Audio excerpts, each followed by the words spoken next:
예, 남북 정상회담 이제 꼭 일주일 앞으로 다가왔습니다. 다음 주 금요일 판문점 우리 측 평화의 집에선 역사적인 남북 정상회담이 예정돼 있습니다. 문재인 대통령은 언론사 사장단과의 오찬에서 정상회담 구상을 밝혔습니다. 네, 어떤 의미인지 전문가들과 얘기 나눠보겠습니다. 정영태 북한연구소장, 김용현 동국대학교 북한학과 교수 두 분 모셨습니다. 안녕하십니까? 네, 안녕하십니까?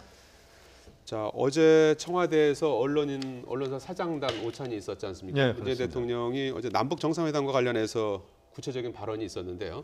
그 발언 내용부터 잠깐 좀 들어보시고 말씀 나눠보도록 하겠습니다. 북미 간에도 서로 적극적인 대화 의지 속에서 정상회담을 준비하고 있고 회담의 성공을 위해 좋은 분위기를 만들려는 성의를 서로에게 보여주고 있습니다. 작년 7월 저의 베를린 선언을 두고도 꿈 같은 이야기라고 평하는 사람들이 많았지만 그 꿈이 지금 현실로 다가오고 있습니다.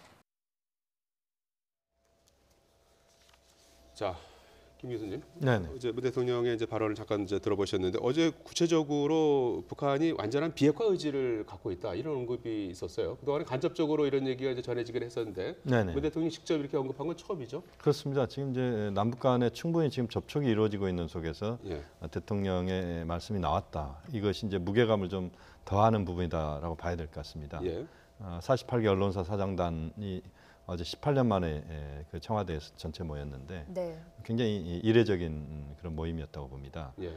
남북 정상회담의 성공, 북미 정상회담의 성공, 뭐 이것을 위해서 언론 쪽의 적극적 역할을 이제 주문하는 자리였다 이렇게 봐야 되는데 핵심적인 이야기는 북한이 비핵화 의지가 명확하게 있다. 그 부분은 우리가 지금 북측과의 대화 속에서 또는 비공식적인 공식적인 대화 속에서 계속 확인하고 있는 부분으로 알고 있습니다. 예. 그래서 북한의 비핵화 의지가 물론 미국이 이야기하고 있는 비핵화 수준과 관련돼서는 정확하게 좀 더 확인을 해볼 부분들은 있지만 어쨌든 큰 틀에서 비핵화에 대해서 명확한 입장을 갖고 있다. 이것은 앞으로 남북 정상회담, 북미 정상회담을 위해서도 상당히 그 청신호다. 그런 점에서 앞으로 상황은 좀 더 그 빠른 속도로 비핵화 평화체제와 관련된 논의가 이어질 가능성이 높다고 봅니다. 네, 이 부분이 제일 중요할 것 같은데 북한이 완전한 비핵화 요구를 표명했다는 것은 미국이 요구하는 그 완전하고 또 검증 가능하고 돌이킬 수 없는 그 CVID 핵폐기를 받아들였다라고 저희가 읽을 수 있는 건가요? 원칙적인 차원에서는 저는 받아들였다고 볼 수가 있습니다. 예. 그러나 이제 그것은 어떤 과정을 통해서 할 것이냐는 것은 이견이 있을 거예요. 그렇기 때문에 우리 대통령께서도 디테일에 악마가 있다. 라고 하는 거기에 대해서 이제 고민하신다. 이제 이런 얘기를 하는 게 네. 바로 그런 것이 아닌가 생각을 하고 그런데 이제 이 자체가 북한이 어떤 지위에서 소위 그 자기 비핵화 협상을 벌일 것인가 하는 것이 이제 우리가 좀 고려를 좀 해봐야 되는데 그게 바로 이제 북한은 자기들이 이제 전략 국가라고 해가지고 소위 이제 핵을 가진 국가다. 그런 핵을 가진 국가 차원에서 협상을 벌이겠다 이런 것이기 때문에 사실 이제 이것을 과연 미국이 받아들이면서 협상을 시작할 것인가 하는 데 대해서는 약간의 또 그 의문도 있기도 합니다. 예. 자, 지금 화면은 뭐 지금 저 언론사 사장단 화면이 아니고 이제 며칠 전에 있었던 그 자문위원들한테 이제 그 자문을 듣는 네. 그런 이제 화면이 잠깐 나왔는데요. 네. 자, 이번 그 남북 정상회담에서 이제 관심을 모으는 부분이 이제 종전 선언이 나올까 하는 부분 아니겠습니까? 그 네네. 부분에 대해서 어떻게 예상할 수 있겠습니까? 종전선언의 가능성이 꽤 높아지고 있다 이렇게 봐야 될 것 같습니다. 지금 종전선언과 관련된 부분은 이제 두 가지 측면을 봐야 되는데 예. 하나는 이제 트럼프 대통령의 입을 통해서 종전선언에 대한 이야기가 우선적으로 나왔다는 겁니다.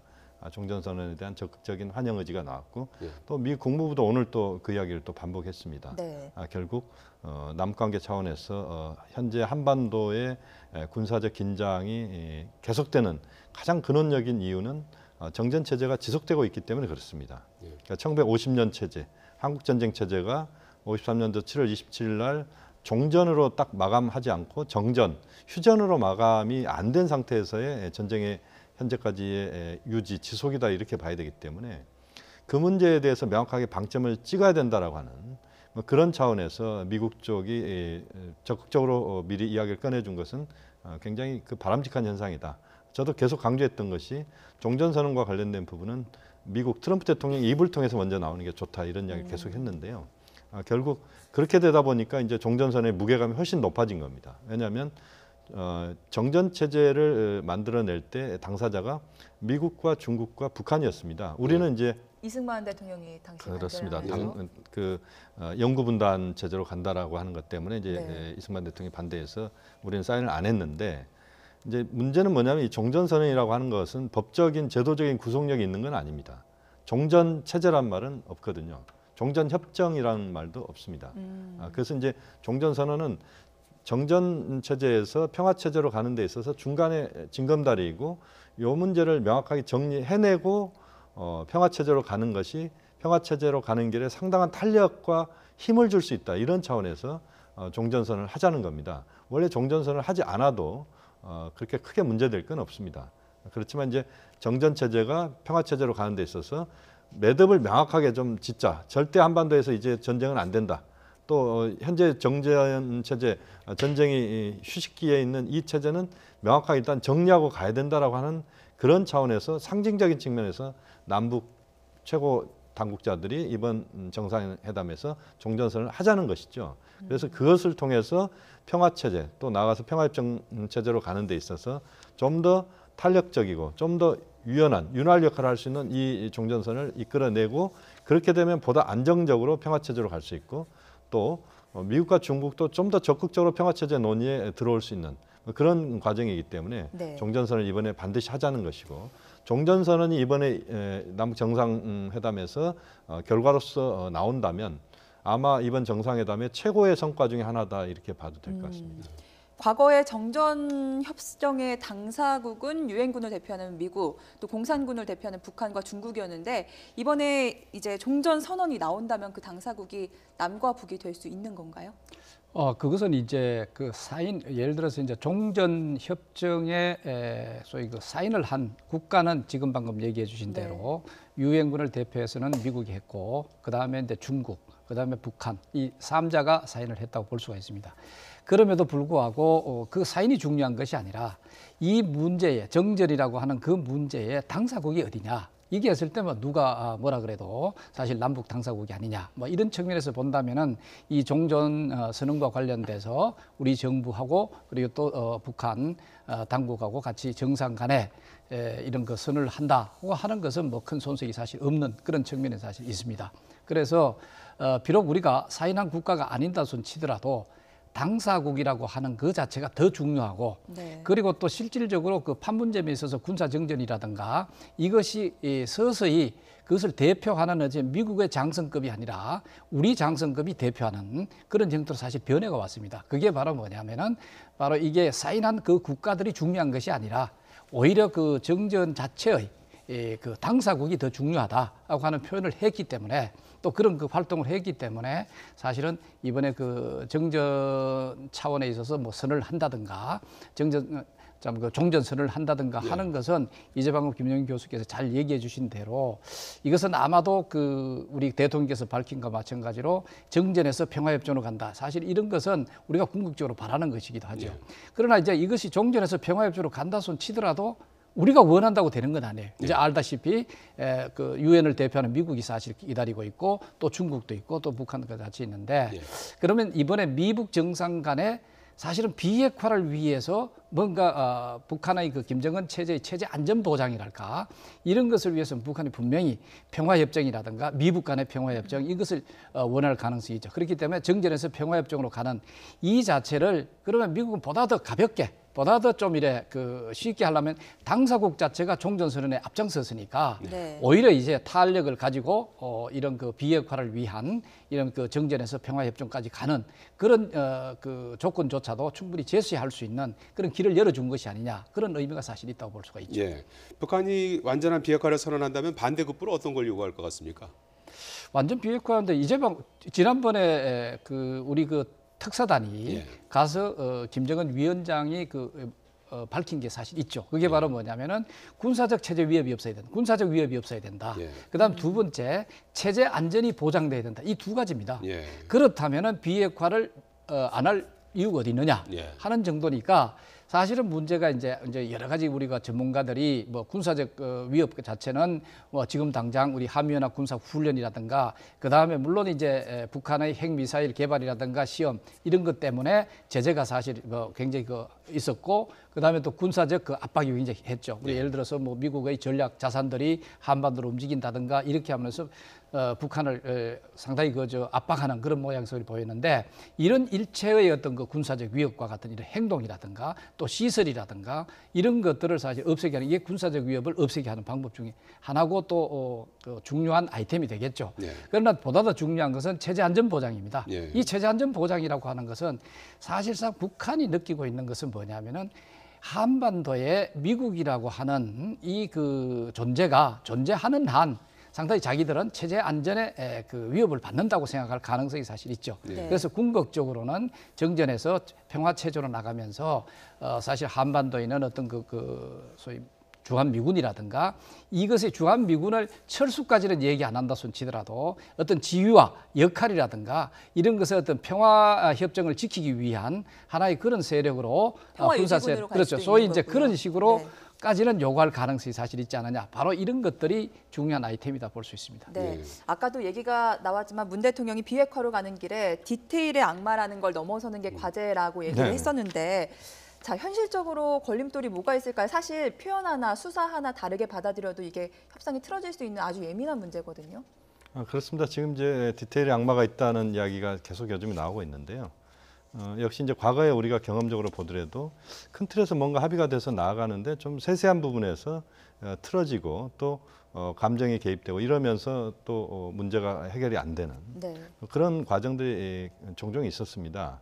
지금 상황에서 문 대통령의 그런 표현은 상당히 좀 신중하고 차분하게 문제를 풀어가 보자는 그런 입장에서 나온 말씀이다라고 봐야 될 것 같고요.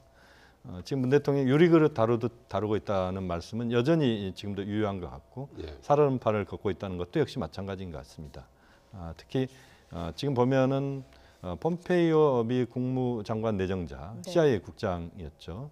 내정자의 방북이 지금 흐름 자체를 결정적으로 좀 빠른 속도로 바꾸고 있다 이렇게 저는 보고 있습니다. 흐름을 좀 바꾸고 있다. 그렇습니다. 물론 이제 남북 정상회담, 북미 정상회담의 흐름은 지금 꾸준히 유지가 되고 있습니다만 폼페이오 내정자의 평양 방문으로 그 속도가 굉장히 빨라지고 있고 또 북미 정상회담이 명확하게 가시권 안에 들어온 겁니다.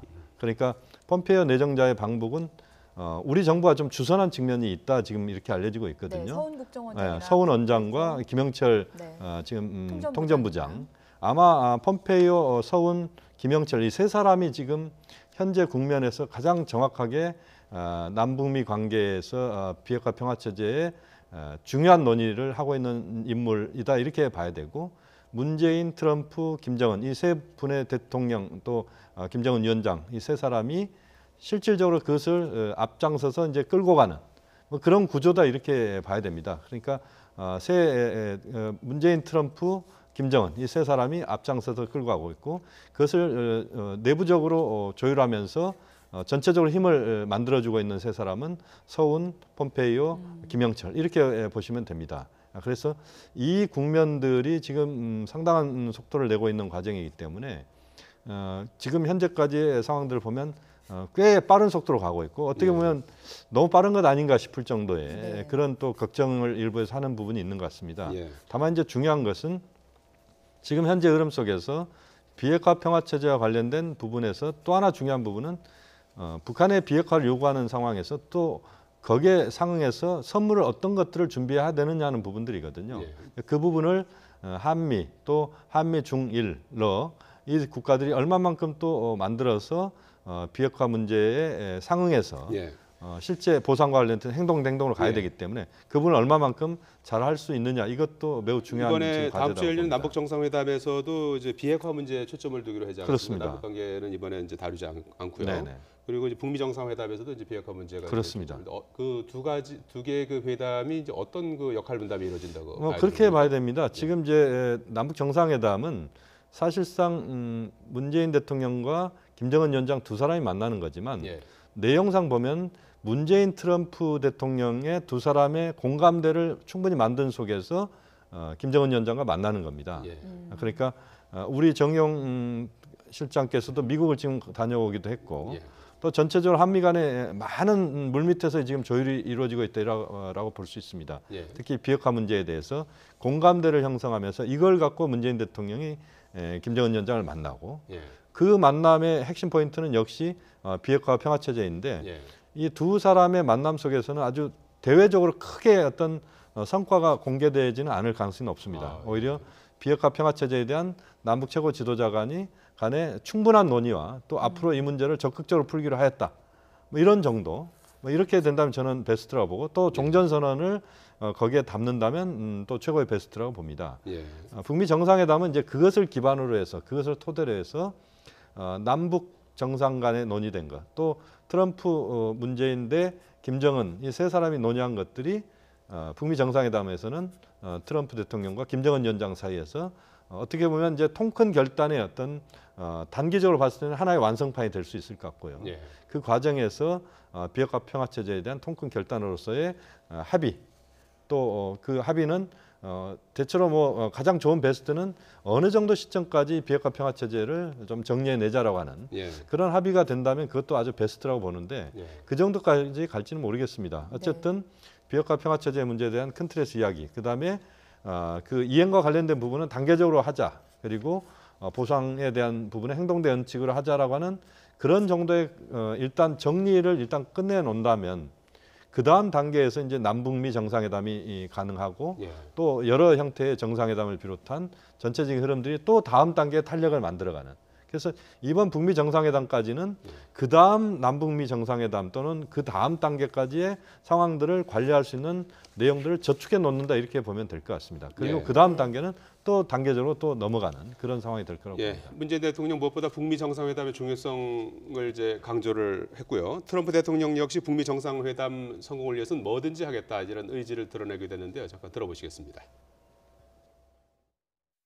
북미 간에도 서로 적극적인 대화 의지 속에서 정상회담을 준비하고 있고 회담의 성공을 위해 좋은 분위기를 만들려는 성의를 서로에게 보여주고 있습니다.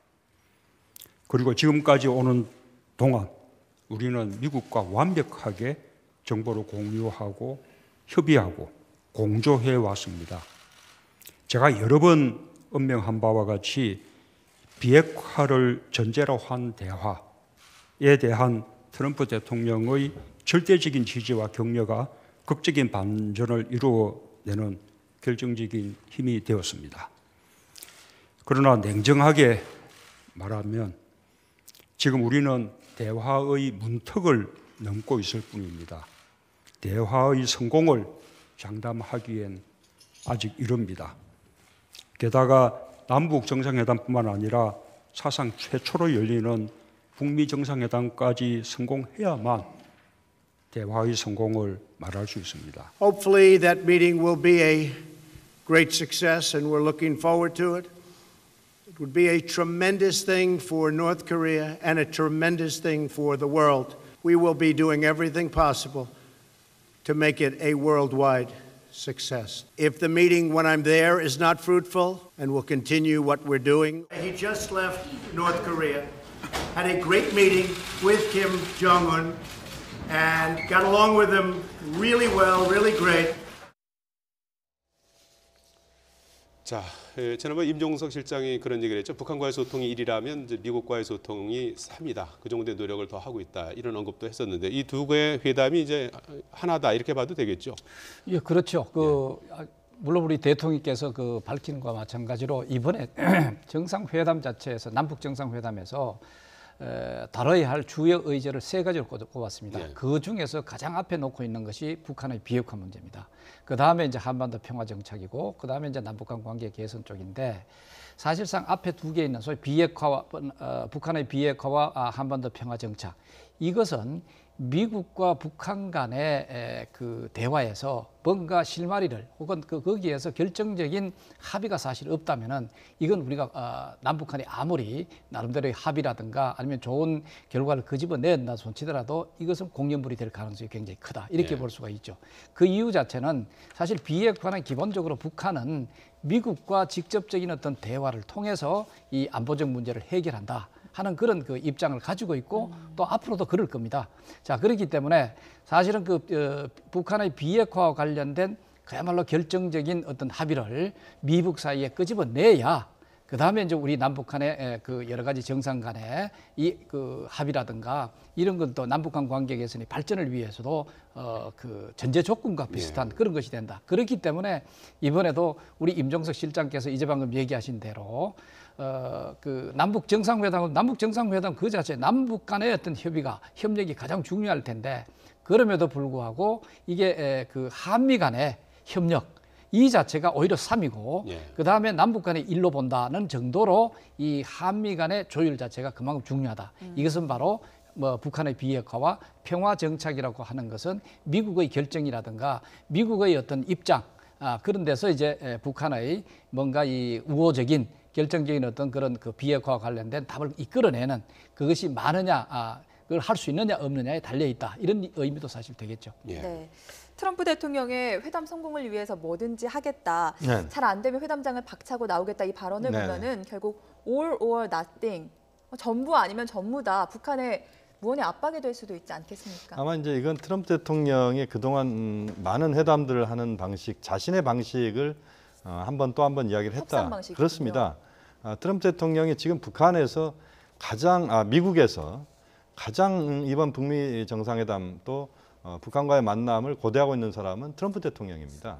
트럼프 대통령이 가장 북미 정상회담을 지금 적극적으로 맞이하고 있는 사람이고 오히려 주변에 지금 관료들이나 또는 주변의 참모들은 약간 반신반의하는 그러나 트럼프 대통령이 끌고 가고 있기 때문에 좀 끌려오는 이런 형국이었습니다. 지금은 이제 다 적극적으로 나서고 있습니다만 그만큼 트럼프 대통령 입장에서는 지금 어떻게 보면 비핵화 평화체제와 관련된 북한과의 김정은 위원장과의 대화 이것이 하나의 지금 세계사적인 분수령이 될 수도 있다라는 판단을 하고 있는 것 같습니다. 그래서 상당히 적극적으로 지금 나서고 있다 이렇게 봐야 되는데 다만 이제 트럼프 대통령께서 박차고 나올 수도 있다는 자리를 박차고 나올 수도 있다라고 하는 것은 우선 최대한 북한에 대해서 대화하면서도 압박 기조를 유지해 나가는 그것은 결국 대화를 위한 대화에서 뭔가 그 판을 트럼프 대통령이 끌고 가겠다는 그런 차원에서 이야기지 결코 그 판을 깨겠다는 이야기는 전혀 아니다. 이런 점에서 지금의 어떤 국면들을 보면은 트럼프 대통령이 매우 적극적으로 지금 움직이고 있고 폼페이오 국무장관 내정자가 평양을 간 것도 18년 만에 지금 미국의 최고위급이 평양을 간 겁니다. 그만큼 미국으로서도 이번 북미 정상회담에 많은 기대를 갖고 있다고 봐야 되고 또 폼페이오 장관 내정자가 갔다 왔을 때 지금 아까도 트럼프 대통령 이야기 보면은 매우 훌륭한 대화를 나눴다는 이야기 아니겠습니까? 그것은 결국 김정은 위원장과 폼페이오 지금 국무장관 내정자 간에 충분히 어떤 공감대를 형성할 수 있는 그런 내용들을 주고받았다라고 하는 것으로 이야기를 할 수 있을 것 같습니다. 그런 점에서 현재 국면은 미국이 좀 더 적극적으로 움직일 수 있는 그런 흐름들이 만들어지고 있고 또 아까도 말씀드린 것처럼 미국이 움직이는 것이 또 폼페이오 내정자가 평양까지 갔다 오는 이 흐름 자체가 현재 국면을 굉장히 안정적이고 상당히 그 가능성 영역으로 우리가 북미 정상회담을 반신반의했던 것을 명확하게 좀 확증하는 그런 점에서 굉장히 큰 의미를 지금 부여하고 있다 이렇게 볼 수 있겠습니다. 그러다 보니까 미국의 시사주가 이제 타임이 매년 가장 영향력 있는 100인을 선정하는데요. 여기에 남북 북미 정상회담을 성사시키는데 주도적인 역할을 한 문재인 대통령 김정은 위원장의 이름을 올렸어요. 세계적으로 상당히 주목을 받는 그런 상황인 거죠. 바로 지금 미북 정상회담도 가능하게 지금 움직여 있는 것도 역시 첫째 김정은 위원장이 남북 정상회담이라든가 그러면 지난번에 그 동계올림픽 참가라든가 이런 것을 전향적으로 펼쳐왔기 때문에 또 거기에서 우리 정부가 발빠르게 이것을 좀 여러 가지 좀 지나치게 신중성이 아니라 사실 바로 이런 것을 우리가 잘 수용해서 기회를 잘 포착했다고 볼 수가 있죠. 이렇게 됨으로써 남북한 정상회담이라고 할 정도로 이것이 이제 그 좋은 결정을 사실 이끌어냈고 예. 또 여기서 출발해가지고 바로 미북 정상회담을 이끌어냈기 때문에 결국은 운전자가 물론 이제 우리 그 입장에서는 문재인 대통령이 될 수도 있지만 또 북한 측 혹은 남북 입장에 있어서는 저쪽에서 상호 손바닥도 마주쳐야 소리가 나듯이 사실 북한 김정은 입장에서도 이번에 자기들이 전향적으로 나왔고 이것을 또 상당히 긍정적으로 그것도 굉장히 그 신속하게 예. 이를 수행했으니까 결국은 이 운전자라고 하는 것은 김정은 위원장하고 우리 문재인 대통령이 될 수 있지 않느냐. 뭐 그렇게 본다면은 예. 세계에서 여러 가지 그 뉴스거리 속에서 중요성을 갖는다 이렇게 볼 수가 있겠죠. 예. 김정은 위원장도 뭔가를 하려는 듯 보입니다. 노동당 전원회의 오늘 소집했는데 네네. 이게 보통 1년에 한 번 이상 열리는데 지난해 10월 열려서 6개월 만에 열리는 건 좀 이례적이라고 하더라고요. 먼저 노동당 전원회의가 어떤 역할을 하는지부터 설명을 해주시죠. 이번에 이제 7기 3차 전원회의입니다. 네. 그러니까 지금 당대회를 북한이 7번 했기 때문에 그래서 7기가 되는 것이고 3차 전원회의는 그동안 7번째 그러니까 당대회 7차 당대회 이후에 3번째 지금 전원회의가 열린다 이런 차원에서 7기 3차 전원회의다 이렇게 이야기를 합니다. 예. 당 중앙위원회 전원회의는 당 중앙위원들이 북한에 있습니다. 그러니까 가장 최고의 북한 당내에서 권력자들은 당 정치국 상무위원이고 그다음 아래가 당 정치국원입니다. 그다음에 이제 중앙위원들이 그 아래 단계인데 후보위원까지 합치면 100여 명 됩니다. 이들이 전체 모여서 회의를 하는 것이죠. 그러니까 당 중앙위원회 전원회의는 매우 중요한 그 당의 결정을 하는 데 있어서 그 결정에 그 무게감을 실어주는 그런 차원에서 상당히 중요한 의미가 있는 회의입니다. 우리의 국무회의 정도로 보면 되나요? 그건 조금 차원이 다릅니다. 왜냐하면 이건 당내 행사이기 때문에 네, 네. 우리는 이제 당 중심 국가가 아니고 우리는 행정부 중심 국가잖아요. 예. 북한은 당 중심 국가, 우리가 당국가 시스템이라는 표현도 씁니다. 그래서 당 중심의 국가이기 때문에 당이 결정하면 그 다음은 내각이나 이쪽은 다 그것을 관철시키는 예. 그런 실행력만을 보여주는 공간입니다. 그래서 당 전원회의에서 어떤 결정이 내려지느냐에 따라서 그것이 전체 사회에 쫙 퍼지게 돼 있습니다. 네. 그러면 이제 이번에 이제 중대한 결정을 하겠다라고 하는 이야기인데 어느 정도 수준의 중대한 결정을 할 수 있는 겁니까? 그 부분은 이제 좀 더 지켜봐야 되겠습니다. 지난번 당 중앙의 전원회의에서 결정이 핵과 그다음에 경제 어떻게 보면 병진 노선 야. 네. 그것을 결정을 했었습니다. 예. 그러니까 이번에 이제 핵무력과 경제 건설을 어떻게 이번에 좀 바꿔내느냐 예. 이게 이제 이번에 들어갈 수 있느냐는 건데요. 예.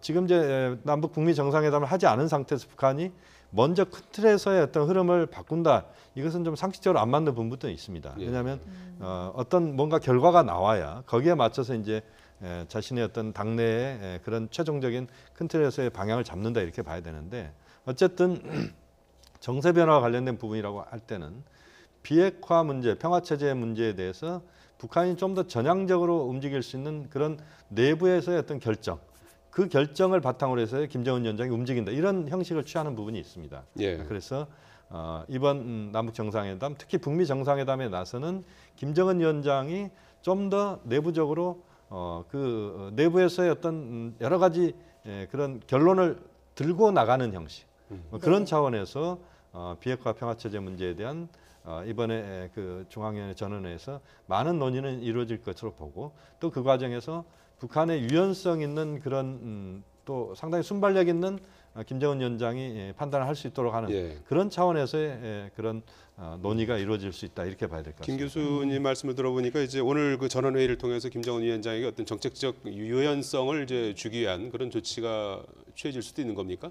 예, 많은 전문가께서도 뭐 우리 김 교수께서 얘기해 준 대로 예. 많이 그 분석을 하고 있습니다. 예. 물론 이제 그런 측면도 사실 있지만 이번에 자세히 보면은 전원 회의를 개최하기 위해서 내놓은 문구가 새로운 단계의 어떤 정책을 토론하기 위해서 이걸 그 전원 회의를 소집한다 이렇게 얘기했습니다. 예. 네. 여기에 초점이 있습니다. 새로운 단계라고 얘기했습니다. 그럼 이게 단계라고 하는 것은 이전에 뭔가 유지되어 오는 단계가 있었다는 것이죠. 예. 그럼 그 단계가 아니라 새로운 단계라고 얘기를 했습니다. 겁니다. 예. 자, 그러면은 저는 이제 판단해 보건데 지난번에 사실 작년까지는 북한이 비핵 국가로서의 단계라고 볼 수가 있죠. 그 비핵 국가로서 대내외 정책, 대남 정책 이것을 이끌어 왔는 어떤 그런 측면이 있다고 한다면은 작년에 김정은 위원장이 핵무력 완성이라는 것을 선언을 했습니다. 네. 자, 그러니까 핵무력 국가로서 소위 핵 국가로서 지금 전략적인 어떤 그런 국가로서 전략적 지위를 가진 국가로서 새로운 단계의 어떤 그런 정책을 내놓겠다 예. 하는 것이 지난번에 그 정치국 회의에서 이렇게 또 얘기를 했지 않습니까? 이런 단계에서 뭐라면 남북 정상회담과 그리고 조미 회담, 소위 미북 간의 회담을 한다. 이런 식의 그걸 했기 때문에 예. 이것도 그대로 하는 것이 아니라 자기들은 핵 국가의 어떤 그런 지위, 전략적 지위에서 이런 단계에서 이런 그 정책을 내놓는다고 하는 것을 지난번에 정치국 회의에서 내놓은 것을 원래 전원회의에서 최종적으로 뭘 하냐면은 토론해 가지고 결정하도록 하는 겁니다. 소위 전원회의라고 하는 게 이렇습니다. 본래 북한에서 가장 중요한 것은 당 노동당 내에서 결정인데 노동 이 결정은 당 대회라는 게 있습니다. 네. 이게 6년마다 열리는데 지난 2016년에 36년 만에 열렸습니다. 그렇다면 앞으로 어떻든 뭐 한 6년 정도 그 간격이 있기 때문에 항상 열리는 것이 아니죠. 네. 그럼 그 사이에 열리는 것이 전원회의입니다. 그래서 이번에 그 전원회의는 1년에 한두 차례 열린다. 두 차례 열릴 수도 사실 있습니다.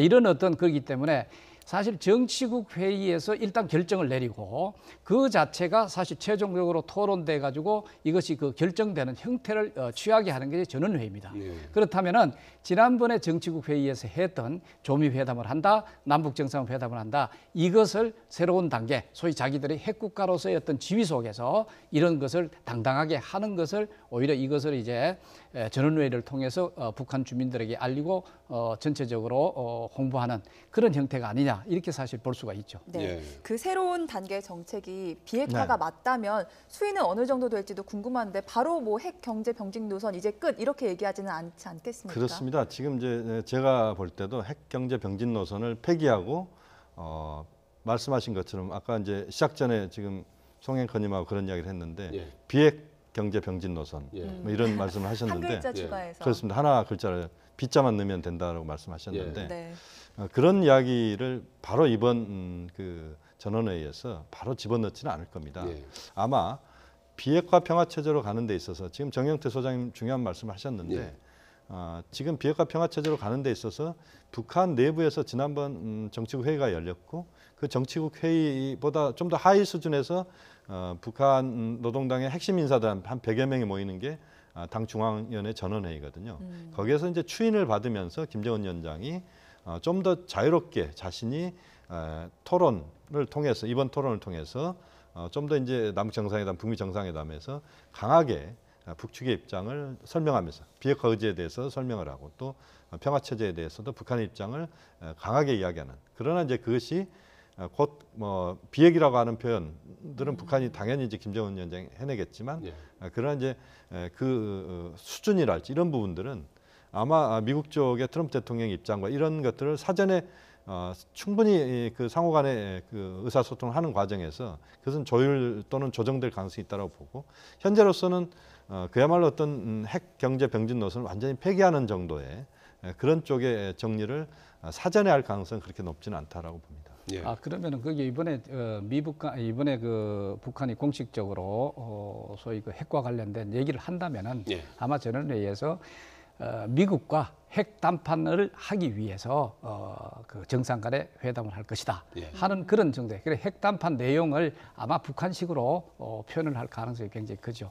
그렇기 때문에 직접적으로 비핵화라는 단어를 함부로 올리지 않을 것으로 저는 이 판단해 봅니다. 예, 북한도 뭐 노동신문을 통해서 북남 순회상봉이 조국 통일동사의 특기 사변이다 네. 이런 표현을 써요. 북한은 그렇습니다. 사변이라고 하면 어떤 걸? 사변이라고 6.25 하면 사변 뭐 이런 그거하고 좀 과거에 다릅니다. 썼었습니다만은. 이제 이 사변은 예. 엄청난 이제 사건적인 예. 그런 이제 엄청난 그런 변화를 가져올 수 있는 예. 그런 매우 특기할 만한 일이다. 이제 그런 자원으로 예. 봐야 될 것 같습니다. 예. 그만큼 이제 북한 내에서도 남북 정상회담, 북미 정상회담을 사실상 공식화를 이미 시켰습니다. 예. 그렇기 때문에 이제 북한 김정은 위원장 입장에서는 실질적으로 비핵화 문제, 평화체제 문제를 남북 정상회담에서 문재인 대통령과 함께 충분히 대화를 하겠다는 것이고 거기에서 아마 저는 겉으로 드러난 성과보다는 거기서 굉장히 누적된 그 축적되는 그런 공감대가 있을 거라고 봅니다. 예. 남북 정상 간의 공감대가 일부는 아마 여부로 표출이 되겠습니다. 아마 비핵화 평화 체제에 대한 적극 의지가 이제 표현되는 그런 문구들이 아마 겉으로 나올 가능성이 있고 종전선언 이야기도 아마 저는 나올 수 있다고 보는데 이제 그 정도가 되고 보다 중요한 것은 이제 북미 정상회담이라고 봐야 됩니다. 그래서 남북 정상회담은 북미 정상회담으로 가는 디딤돌, 징검다리, 우리가 마중물이라는 표현도 쓰는데 이제 그런 것이고 문재인 대통령은 지금 현재 흐름에서 어떻게 보면 길라잡이 역할을 하는 지금 상황이다. 우리가 보면은 이제 등불을 들고 앞에서 끌고 가는 그 사람이 어떻게 끌고 가느냐에 따라서 방향이 완전히 달라질 수도 있고 그렇게 본다면 문재인 대통령이 지금 상당히 지금 신중하게 접근하고 있습니다만 남북 정상회담, 북미 정상회담 이 흐름 속에서 길잡이 역할을 지금 하고 있고 이 역할이 트럼프 대통령과 김정은 위원장과의 관계 속에서 잘 맞아떨어지게 하는 뭐 그런 쪽으로 지금 방향을 잡고 있다고 보고 그렇게 간다면 비핵화 평화 체제 이 내용도 정말 꿈속에서 나오는 게 아니고 실제 현실로서 문재인 대통령 임기 앞으로 한 4년 남았고 트럼프 대통령이 지금 재선까지 아직은 뭐 확실하지 않기 때문에 2년 남았다고 본다면 요 기간 안 정도의 비핵화 평화 체제를 보다 압축적으로 상당히 빠른 속도로 해결을 해내자라고 하는 뭐 그런 부분까지는 지금 흐름은 좀 그 가능성을 높이고 있다. 그런 점에서 긍정적으로 볼 수 있을 것 같습니다. 전원회의가 이제 지금 열리고 있고 남북 간에 오늘 한 라인이 개통되지 않습니까? 그렇습니다. 전원회의 때문에 조금 시간적으로 늦어지고 있는 건가요? 아마 이제 좀 그런 요인도 좀 있을 거라고 봅니다. 지금 이제 물론 그것이 딱 정해져 있는 그 전원회의 때문에 한라인 개통이 늦어진다 이렇게 이야기할 수는 없지만 북한에서 지금 매우 중요한 정치 행사가 열리고 있기 때문에 거기에 지금 김영철 지금 통전부장이나 이런 사람들 다 지금 거기에 들어가 있습니다. 그래서 아마 물론 기술적인 부분에서 이제 한 라인 개통은 우선 일시적으로 당장은 남북 최고 지도자가 오늘 바로 그 대화하는 한 라인 개통은 아닐 것이다라고 지금 이야기가 나오고 있는데 실무적으로 이야기가 된다고 하더라도 좀 더 이제 그 전원회의가 좀 끝나거나 또는 전원회의가 좀 내용상 정리가 되는 그런 시점 정도의 한 라인 개통이 되지 않을까 하는 예상입니다. 네, 이 전화가 설치되는 곳이 우리 쪽은 청와대인데 북한 쪽에서는 이제 국무위원회라고 합니다. 김정은 위원장 집무실이 아닌 건 왜일까요? 그게 이제 국무위원회 위원장이 이 김정은 위원장으로 돼 있지 않습니까? 그러니까 우리나라 같으면은 뭐 그런 기구가 사실 어떤 의미에서 청와대와 같은 그런 기능을 하는 그 곳이라고 일단은 봐야 될 것 같아요. 그렇기 때문에 사실상 이제 그 우리가 이제 국무위원 차원에서 이래 본다면은 북한 내에서 내각 차원에서 본다면은 뭐 조평통이 있어요. 조국평화통일위원회 그 위원장이 그 있고 그다음에 우리는 통일부가 있습니다. 그 위에 사실 우리는 청와대가 있고 저쪽에서는 그런 내각 위에 국무위원회라는 게 있죠. 국무위원회가 결국 김정은 위원장의 집무실이라고 그렇죠. 볼 수 있는 건가요? 그거는 이제 국무위원회의 직으로서의 집무실이라고 볼 수가 있죠. 사실은 직책을 크게 나누면은 두 개로 볼 수가 있는데 하나는 이제 당 중앙위원회 위원장, 당 위원장이 되겠죠. 중앙위원장. 그다음에 거기에서는 이제 당으로서는 자기가 최고의 어떤 수위에 있는 거고, 그다음에 국가 차원에 있어서의 그 최고 수위가 바로 이제 국무위원회 위원장이라고 볼 수가 있습니다. 그렇기 때문에 국가적 차원에 있어서의 어떤 그 남북한의 균형을 맞추는 것은 국무위원회 위원장실에다가 이런 그 한 라인을 설치한다 하는 것은 뭐 자연스럽다고 이렇게 볼 수가 있습니다. 왜 그러냐면 이 전체적으로 북한이 이제 남북한에 있어서 기존에는 당하고 이게 그 우리 이제 통일부라든가 이 국가기관하고 또 맞지 않습니다. 그래서 특히 김정은 위원장 시대에 들어와서는 이 국무위원회라는 것을 둬서 우리나라 국가기관하고 좀 이제 비슷하게 맞춰놓는 그런 상황이 된다. 그래서 국무위원회하고 청와대하고는 뭐 사실적으로 매치가 될 수 있는 그런 그 조직이다 볼 수 있습니다. 이번에 그 한 라인이 의미가 있는 것이 이제 과거에도 있었죠. 있었습니다. 김대중 전 대통령 때 처음 구축됐고 노무현 전 대통령 때도 있었고. 근데 이번엔 직접 이제 정상 간의 통화가 할 수 있는 그런 여건이 마련이 됐다는 점에서 다른 거죠. 그렇습니다. 지금 이제 지난번에 과거에 간접 한 방식이 라인은 그것은 이제 우리 쪽은 이제 국정원에 설치가 돼 있었고 북한도 이제 우리 국정원에 대응하는 기관에 설치돼 있어서 양쪽의 최고 지도자의 그 입장들이 간접적으로 전달될 수 있는 뭐 그런 구조였고 실제 가동이 제대로 되지도 않았습니다. 그렇게 본다면 이번 이제 한라인 설치가 그 대통령 집무실과 국무위원장 집무실에 설치된다는 것은 언제든지 수시로 무슨 이야기든지 할 수 있는 그런 남북 정상 간에 그야말로 핫 라인이 개통되는 겁니다. 매우 역사적인 것이라고 봐야 될 것 같고요. 아마 이제 청와대 내에 대통령 집무실에 바로 설치가 될지 또는 지금 이제 그 청와대 내에도 우리 늘 비상 상황들을 대비하는 그 상황실이 있습니다. 그 상황실에 설치가 될지 모르겠습니다만 어쨌든 그 직접 통화가 가능한 그런 설치는 우발적인 돌발적인 한반도에서의 상황에 대한 예방 조치랄지 또는 앞으로 남북 정상회담을 비롯해서 어마어마하게 많은 정상회담들이 지금 뭐 다양하게 지금 이루어질 가능성이 높고 남북 정상회담도 이번에 한 번에 끝나는 게 아니고 아마 몇 달 후면은 아마 제1차 남북 정상회담으로 이번 2018 정상회담 이름이 아마 바뀔 거라고 봅니다. 그 정도로 이제 많은 회담들이 앞으로 열릴 거라고 보는데 그런 과정에서 수시로 통하는 것이고 과거에 남북이 이상가에 상봉할 때 화상 전화를 사용해 가지고 화상 상봉을 한 전례들이 있습니다. 그래서 가능하다면 남북 최고 지도자가 화상으로도 그 얼굴을 보면서 대화할 수 있는 그런 정도의 기술적인 진전을 이루는 핫라인 개통이 됐으면 더 금상첨화다 그렇게 봅니다. 오늘은 이제 실무자 간의 통화가 그렇습니다. 있을 예정이고요. 네네. 정상 간의 통화도 다음 주 만나기 전에 있을 수 있을까요? 뭐 가능성은 충분히 있다고 봅니다. 그래서 일단 핫라인 개통을 우선은 뭐 축하를 저는 해야 된다고 봅니다. 왜냐하면 이 자체가 저는 매우 역사적인 의미가 있는 게 그 자체로서 한반도의 긴장 수위랄지 이런 것들을 맞이했을 때 그것을 떨어뜨릴 수 있는 빠른 수단들이 확보가 되는 것이기 때문에 우리가 보면은 뭐 편지로 주고받는 것보다는 전화 통화를 수시로 하는 게 훨씬 더 가깝게 느껴지지 않습니까? 일반 사람들도 뭐 직접 만나는 게 더욱 좋습니다만 그렇지 못할 때는 전화로 이렇게 통화하고 화상 통화하고 이렇게 본다면 지금 남북 간의 정상 간의 이런 의존적인 거나 이런 것보다는 오히려 굉장히 저는 실용적인 대화를 충분히 할 수 있는 뭐 그런 공간에 그 기술적인 그런 것이 마련된다는 것 자체가 의미가 있다 이렇게 봐야 될 것 같습니다. 네. 정상 간의 중요한 문제를 논의하는 한 라인이라면 아무래도 보안 문제도 참 중요할 텐데요. 도청을 피하는 그런 장치도 좀 설치가 된다고요?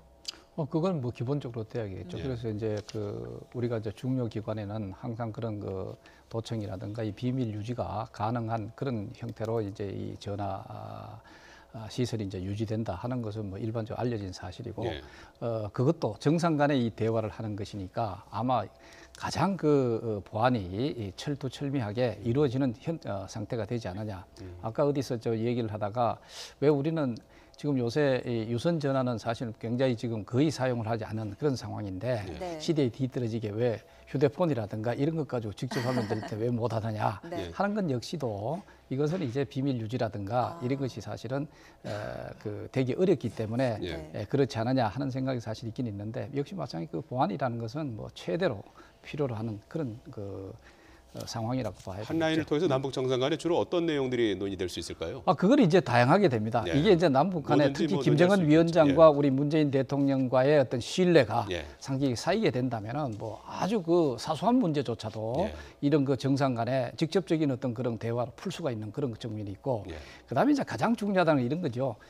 물론 이제 앞으로 남북 정상회담에서 이 한반도의 평화 정책과 관련된 그 환경이 상당히 그 성숙이 된다면은 뭐 큰 문제가 없겠지만 그럼에도 불구하고 남북 간의 군사 긴장이 우리도 모르게 사실 그 심화될 수 있는 그런 그 상황들이 많이 생기잖아요. 소위 이제 군사적 어떤 위기 같은 이런 것도 생길 수가 있는데 이것이 사실은 지속적으로 유지가 돼야 된다. 유지가 되는 상황 같으면은 직접적으로 남북 정상 간에 이 통화를 해서 그러한 어떤 위기 상황을 해소한다든가 이런 측면에서 굉장히 필요하다고 볼 수가 있죠. 그렇다면은 이것에 있어서는 뭐 그 필요성에 있어서는 아무리 그 과장한다고 해도 지나치지 않을 정도로 이것은 중요하다 이렇게 사실은 볼 수가 있죠.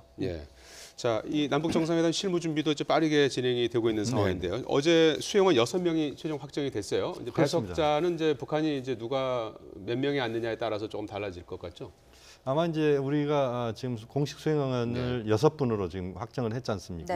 북측도 아마 거기에 아마 맞춰서 6분 정도의 공식 수행원이 따라올 가능성이 있다라고 봅니다.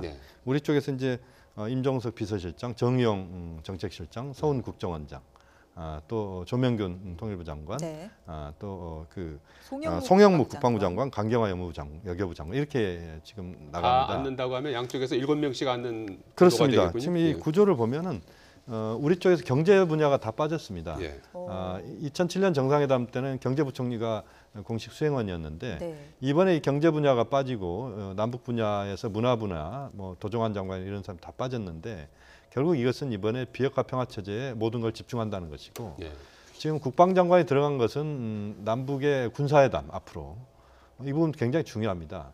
군사회담을 하는 데 있어서 송영무 장관이 직접 김정은 위원장에게 이야기할 수 있는 것 또는 뭐 북측에서 우리가 이야기할 수 있고 북측도 이야기할 수 있는 것이 있고 강경화 장관은 역시 지금 비핵화 평화 체제 문제가 외교 부분에서 매우 중요한 또 우리의 과제이고 북한도 역시 마찬가지이기 때문에 거기에 견조 삼아 북한 쪽의 인물들도 우선은 이제 김영철 네. 통전부장은 뭐 당장 뭐 우리 송 원장의 파트너라고 봐야 되기 때문에 네. 당연히 나오는 것이고 또 북측에서 이제 이성권 조평통 위원장, 조평통 위원장 나올 수 있다고 보고요. 예.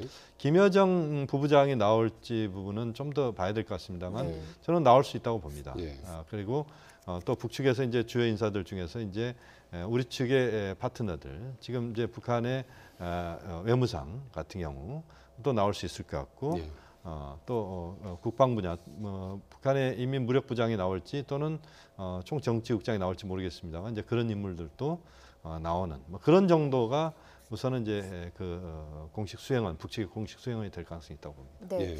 앞서 남북 정상회담을 보면 여러 명이 다 테이블에 앉지는 않았더라고요. 이 6명의 수행원 중에서 누가 이 정상회담 테이블에 앉게 될 거라고 예상을 하시는지요? 글쎄요. 우리 측에서는 아무래도 저는 그 국정원장, 예.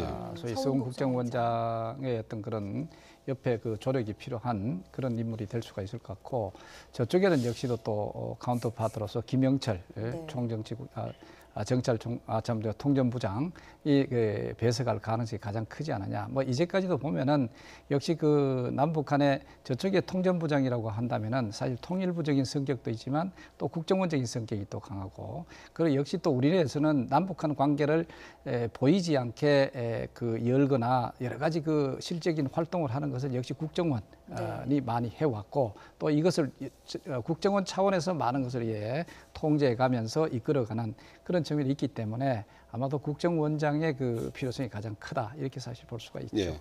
지금 회담 장소 그 판문점 남측 평화지 막바지 네. 보수 작업이 한창이라고 해요. 이제 거의 오늘 정도의 가는 오늘 내일 길도 정도에 도로 포장도 지금 일부 보수도 하고 그러더라고요. 예. 거의 다 지금 끝나가는 단계인 것 같습니다. 예. 원래 이제 평화의 집은 처음에 지었을 때는 뭐 굉장히 웅장하고 규모도 컸고 뭐 좋았습니다. 이제 뭐 한 20-30년 지났기 때문에 내부 수리가 이제 불가피한 부분이 있고 네. 또 하나 지금 보면은 이제 전체적으로 그 회담을 하는 데 있어서 그런 그 최고 지도자 간의 회담도 있지만 또 확대 정상회담의 가능성도 있고 네.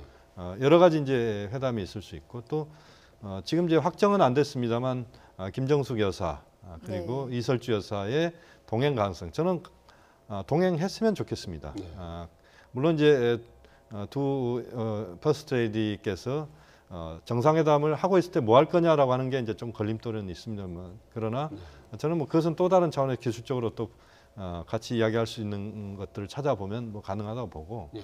그래서 뭐 그런 그 퍼스트 레이디 두 분이 이제 오게 될 경우에 또 여러 가지 또 공간의 문제도 있고 그래서 평화의 집의 대대적인 내부 수리 공사 과거에도 평화의 집이 일부 공사들을 했습니다만 아마 이번 기회에 평화의 집은 거의 뭐 내부는 다 고쳤다 이렇게 봐도 될 것 같습니다. 예. 네, 이 정상회담의 하이라이트가 언제가 될 것이냐. 아무래도 김정은 위원장이 군사분계선을 넘는 장면이 되지 않을까 하는 기대가 큰데요. 군사분계선에 가면 이 5cm 한 성인 발목 높이의 시멘트 턱이 있다고 하잖아요. 그걸 김정은 위원장이 걸어서 넘는 장면을 저희가 볼 수 있을까요? 어떻게 보십니까? 그럼 이번에 저 실무 회담에서는 이미 그런 것들이 아마 결정됐을 가능성이 굉장히 있습니다. 예. 그럼에도 불구하고 이것을 이제 공개를 하지 않은 이유는 잘 아시다시피 북한의 경우 최고 지도자라고 하는 거의 수령이라고 하는 나름대로 우리하고는 또 다른 그런 형태의 지도자이기 때문에 이 움직임 동선 자체를 굉장히 밝히는 것을 보안을 사실 중시하는 소위 이제 거군요. 보안 때문에 네. 그렇겠죠. 그렇기 때문에 그러나 어떻든 지금으로 봤을 때는 걸어서 움직일 가능성이 가장 크지 않느냐. 왜 그러냐면은 네.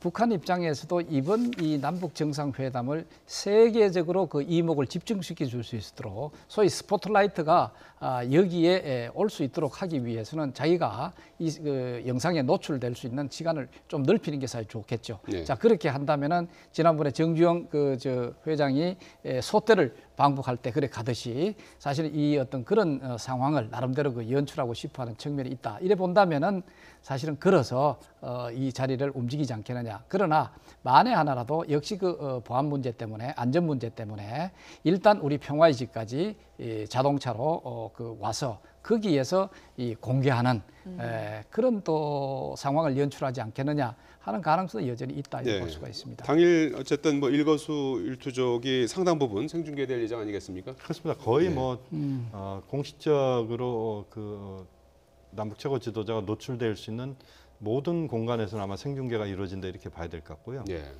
가장 중요한 이제 오전 회의, 오후 회의, 이 회의는 아마 비공개일 겁니다. 아니, 시간은 뭐 정해지지 않았습니다. 그렇습니다. 네. 그래서 일단 김정은 위원장이 군사분계선 턱을 넘어오는 예. 이런 장면부터 해가지고 만약에 걸어서 온다면 평화의 집까지 한 200m 정도밖에 안 됩니다. 예. 그래서 이제 그 걸어오는 장면, 또 오찬, 만찬, 또 뭐 회의 시작할 때 오전에 회의 시작할 때 모두 발언이 되게 어떤 이야기들이 나올까 여기에 대해서 이제 여러 가지 설왕설래가 있습니다만 이제 그런 모두 발언, 또 만찬, 또 만찬 전후로 해서 공동성명이나 또는 공동선언 이런 과정에서 대부분의 과정은 언론에 노출이 된다. 그것이 또 전 세계 생중계된다. 지금 킨텍스의 지금 고양식 킨텍스에 네. 한 3,000명 정도의 내외신 기자가 프레스센터가 거기에 마련이 될 그렇습니다. 예정이죠. 26, 27일 날 이제 있게 되는데요. 예. 뭐 엄청난 인원이 오기 때문에 지금 도시락으로 다 식사를 해결해야 될 정도로 프레스센터가 지금 붐비는 것이고 예. 26일부터 저도 26일 가서 이제 그쪽에서 그 대언론 설명회 이제 참석을 합니다만 예. 상당히 많은 인원들이 와서 또 특히 외신들의 관심이 엄청나게 많습니다. 예. 그 외신들의 관심은 역시 비핵화 평화 체제에 대한 그 전반적인 논의가 어떤 수준으로 갈 것인지에 대한 관심이 많기 때문에 그 외신들의 관심은 결국 얼마만큼 이번 남북 정상회담이 또 앞으로 북미 정상회담이 세계적인 관심을 끌고 있는지를 지금 보여주는 바로미터다. 그런 점에서 하여튼 좋은 결과가 나오기를 기대하겠습니다. 예, 지금 말씀하신 대로 이 다음 주 일주일 뒤에 있을 남북 정상회담에서 현재로서는 이제 성공할 가능성이 높은데 그 성공의 기준이라 그러면 어느 정도면 우리가 이제 성공했다 이렇게 볼 수 있겠습니까? 일단 우리가 이제 세 가지를 제의 내용을 하고 있는데 예. 하나는 이제 비핵화, 그다음에 두 번째는 한반도 평화 정착, 그다음 세 번째 남북 간 관계 개선인데 예. 이번에 잘 아시다시피 이 남북 정상회담을 캐치프레이즈 자체가 평화 새로운 시작 이렇게 소위 평화 관련된 문제입니다. 예. 여기에서 최소한 비핵화와 관련된 지금 우리 문재인 대통령이 밝히고 있듯이 소위 이제 북한이 비핵화의 어떤 진정성 예. 있는 어떤 의지를 좀 확인하는 그런 장소만 사실 됐다면은 사실 역사적 회담이 될 수가 있겠죠. 여기에 대해 가지고 한반도 평화 정착과 관련돼서 사실 아까 만약에 정전 선언을 하게 된다. 종전 선언을 하게 된다. 이렇게 된다면 단순히 선언이 문제가 되는 게요. 그것으로 종전 선언을 하게 된 조건들이 몇 가지 사실 있습니다. 그게 하기 위해서는 남북한의 신뢰가 구축될 수 있을 정도의 여러 가지 군사적인 결정들이 사실 있어야 되는 거죠. 그렇기 때문에 이번에 우리 송병무 국방장관이 여기에 동참하게 되는데 송병무. 그래서 거기에서 뭐냐면은 남북한의 군사적 신뢰 구축과 관련된 예를 들어서 실질적인 어떤 실무 회담이라든가 아니면 남북 간 국방장관 회담이라든가 이런 군사 회담이 사실 결정된다든가 이렇게 한다면은 1차적으로는 상당히 성공으로 일단 받아들일 수가 있겠다는 김 생각이. 교수님 보시기엔 어떻습니까? 성공의 조건. 성공의 조건 두 가지입니다. 하나는 남북 최고 지도자가 얼마만큼 허심탄회하게 한반도 비핵화 평화 체제에 대해서 많은 논의를 나누느냐. 예. 그리고 그 논의의 결과를 추상적인 수준이지만 어쨌든 외부로 드러낼 수 있느냐. 또 하나는 종전 선언을 남북 정상회담 이번에 끌어낼 수 있느냐. 예. 그 두 가지가 최대치의 성과라고 봐야 될 것 같고요. 예. 네. 만약에 그게 이루어지지 않는다고 하더라도 이번 정상회담은 북미 정상회담으로 가는 징검다리이기 때문에 얼마만큼 충분한 대화를 남북 정상이 나눌 수 있느냐, 또 거기에서 공감대를 형성해낼 수 있느냐. 그렇다면 저는 성공이라고 봅니다. 예. 남북 관계에서 인도적인 부분, 예를 들어 이산가족 상봉 문제 정도는 이번에 저는 충분히 결론이 나리라고 봅니다만 예. 나머지 경제협력 부분이랄지 이런 것들은 지금 대북 제재가 지금 진행되고 있는 상황에서는 북미 정상회담이 끝난 뒤에 나중의 일이다라고 보고 네. 그 부분에서의 기대치는 우리가 높게 가질 필요는 없다고 봅니다. 알겠습니다. 예, 지금까지 정영태 북한연구소장, 김용현 동국대학교 북한학과 교수였습니다. 두 분 고맙습니다. 감사합니다.